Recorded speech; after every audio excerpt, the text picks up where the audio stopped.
sumur dan akan kita rusak. Pertolongan kita atas nama Tuhan yang menjadikan langit dan bumi, dan ingatkanlah doaku. semoga seruanku sampai kepadamu. Dan Kami minta sungguh atas rahmat-Mu yang selalu Kau anugerahkan kepada kami.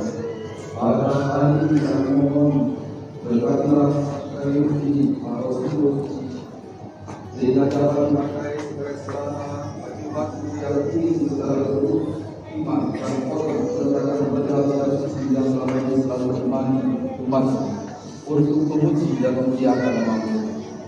Ini telah rusak dan kami akan menyimpannya di sumur ini. Semoga semua sarana yang Kau berikan ini tetap menemani perjalanan iman kami kepadamu demi Kristus Tuhan dan pengantara kami. Amin.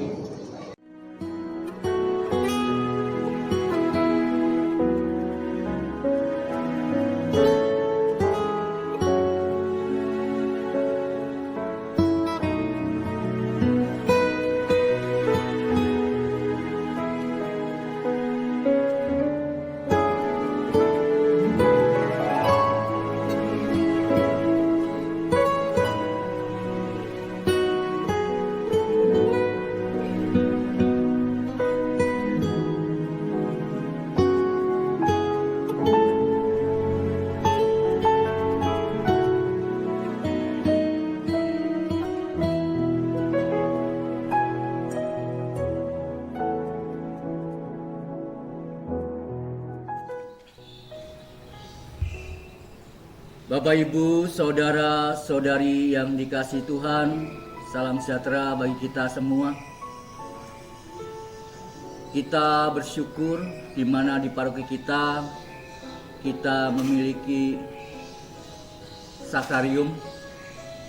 Mungkin ada dari kita bertanya, apa itu sakrarium itu? Lalu benda-benda suci apa yang bisa dimasukkan ke dalam sakrarium itu juga, dan bagaimana caranya memasukkan benda-benda suci ke sakrarium, dan apa juga doa-doanya.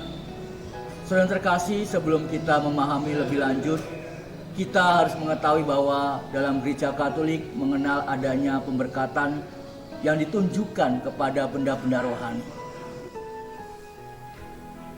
Pemberkatan ini termasuk dalam sakramentali. Pertanyaannya adalah, apa itu sakramentali?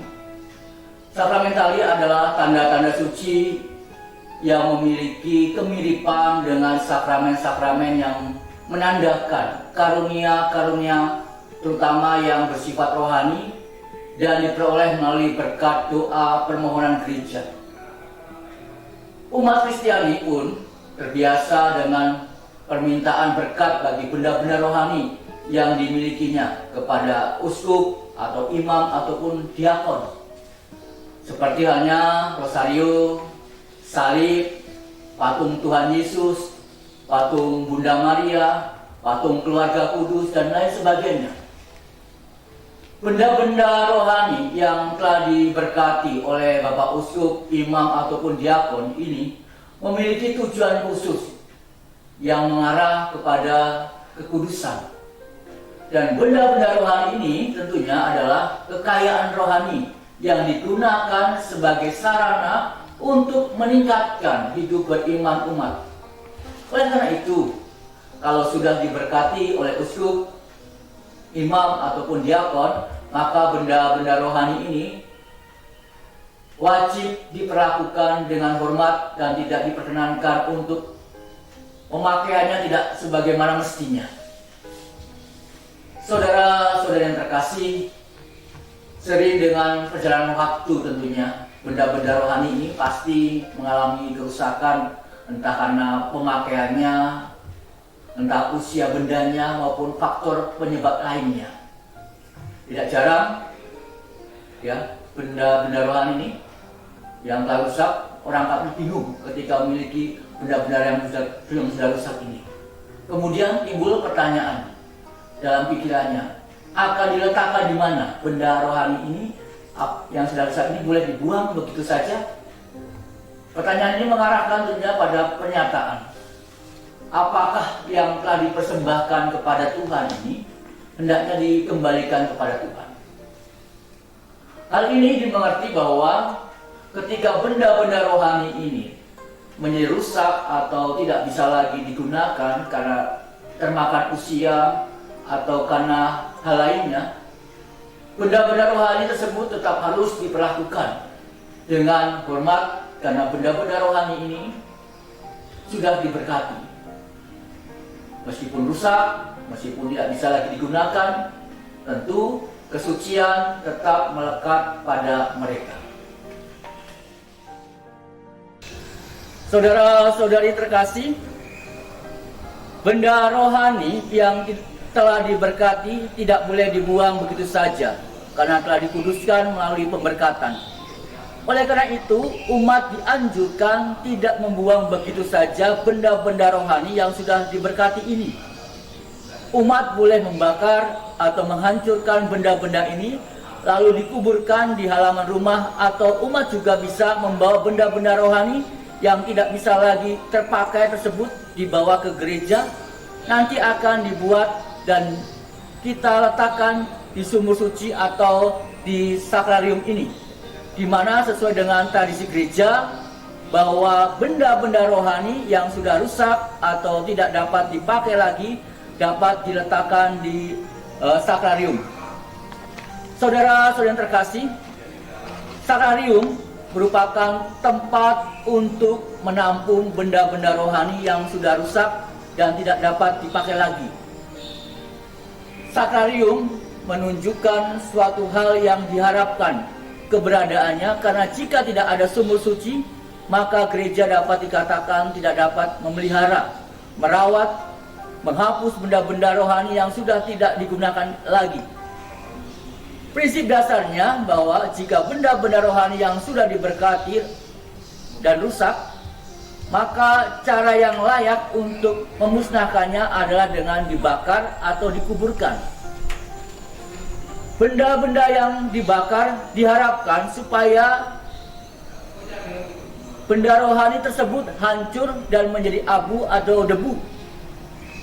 Umat dipersilakan untuk membawa benda-benda rohani yang sudah rusak tersebut ke gereja. Lalu pertanyaannya adalah, apa saja jenis-jenis benda rohani yang bisa dapat diletakkan di sumur suci atau di sakrarium ini?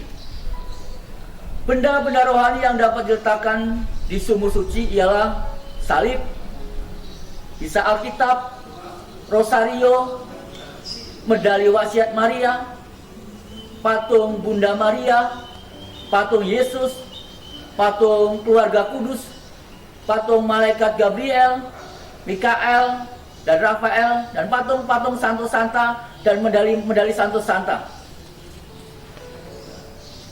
Di mana syarat benda rohani ini dapat dimasukkan ke sumur suci atau di sakrarium ini adalah sudah diberkati oleh uskup, imam, atau diakon, serta dapat mengalami kerusakan dan tidak dapat digunakan kembali. Saudara-saudara yang terkasih, lalu bagaimana cara umat memasukkan benda-benda rohani ke sumur suci itu? Caranya dapat dilakukan oleh umat adalah umat membawa ke gereja dan meletakkan di tempat yang sudah disediakan untuk dikumpulkan sementara. Kemudian pelayan gereja atau imam akan menghancurkan atau membakarnya dan kemudian akan diletakkan di sumur suci ini. Ketika umat memasukkan ke tempat yang sudah disediakan, di tempat pengumpulan sementara untuk persiapan penghancuran salib, patung, dan Alkitab dan lain sebagainya, umat dapat mendoakan doa desakralisasi benda rohani. Doa ini didoakan sebelum meletakkan benda suci ke dalam sumur suci atau ke sakrarium ini. Doa desakralisasi sebagai berikut. Kita bisa berdoa, Tuhan, kami mengucapkan terima kasih atas rahmat-Mu yang selalu Kau anugerahkan kepada kami. Benda-benda suci yang selama ini selalu menemani kami, untuk memuji dan memuliakan nama-Mu. Kini benda-benda rohani ini telah rusak dan kami akan menyimpannya di sumur suci. Semoga semua sarana yang Kau berikan ini tetap menemani perziarahan hari ini, perziarahan iman kami kepadamu. Demi Kristus Tuhan dan pengantara kami. Amin. Lalu kita bisa mendoakan doa Bapa kami satu kali, doa Salam Maria satu kali, doa kemuliaan satu kali, dan doa terpujilah satu kali. Setelah mendoakan doa tersebut, umat dapat memasukkan ke tempat pengumpulan sementara sebelum dimasukkan ke sumur suci ini. Setelah terkumpul, imam atau diakon akan mendoakan benda-benda rohani tadi sebelum dimasukkan ke sumur tersebut. Dan saudara terkasih, tentu sakrarium ini dapat digunakan untuk kita semua, untuk umat beriman. Saudara terkasih, semoga sumur suci ini atau sakrarium ini bisa digunakan dengan semestinya, dan kita bisa tetap memberikan hormat yang sepantasnya kepada benda-benda rohani yang memang sudah disucikan tersebut. Dan Tuhan memberkati kita semua.